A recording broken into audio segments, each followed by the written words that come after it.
சந்தோஷம் சந்தோஷம் வாழ்க்கையின் பாதிபலம். சந்தோஷம் இல்லை என்றால் மனிதர்க்கு ஏது பலம்? புயல் மையம் கொண்டால் மழை மண்ணில் உண்டு.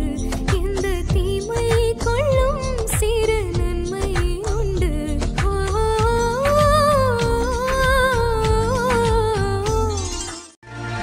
வெற்றியை போலவே ஒரு தோல்வியும் நல்லதடி. வேப்பம் பூவிலும் சிரத்தின் துளி உள்ளதடி. குற்றம் சொல்லாமல் ஒரு சூற்றம் இல்லையடி. இளையும் புன்னகையால் நீ இருட்டுக்கு வெள்ளையடி. தவறுகள் பண்ணி பண்ணி திருந்திய பிறகுதான் நாகரிகம் பிறந்ததடி. தவறுகள் குற்றமல்ல, சரிவுகள் வீழ்ச்சியில்ல, படம் படிப்பவள கொடி. உள்ளம் என்பது கவலைகள் நிரப்பும் குப்பை தொட்டி இல்லை.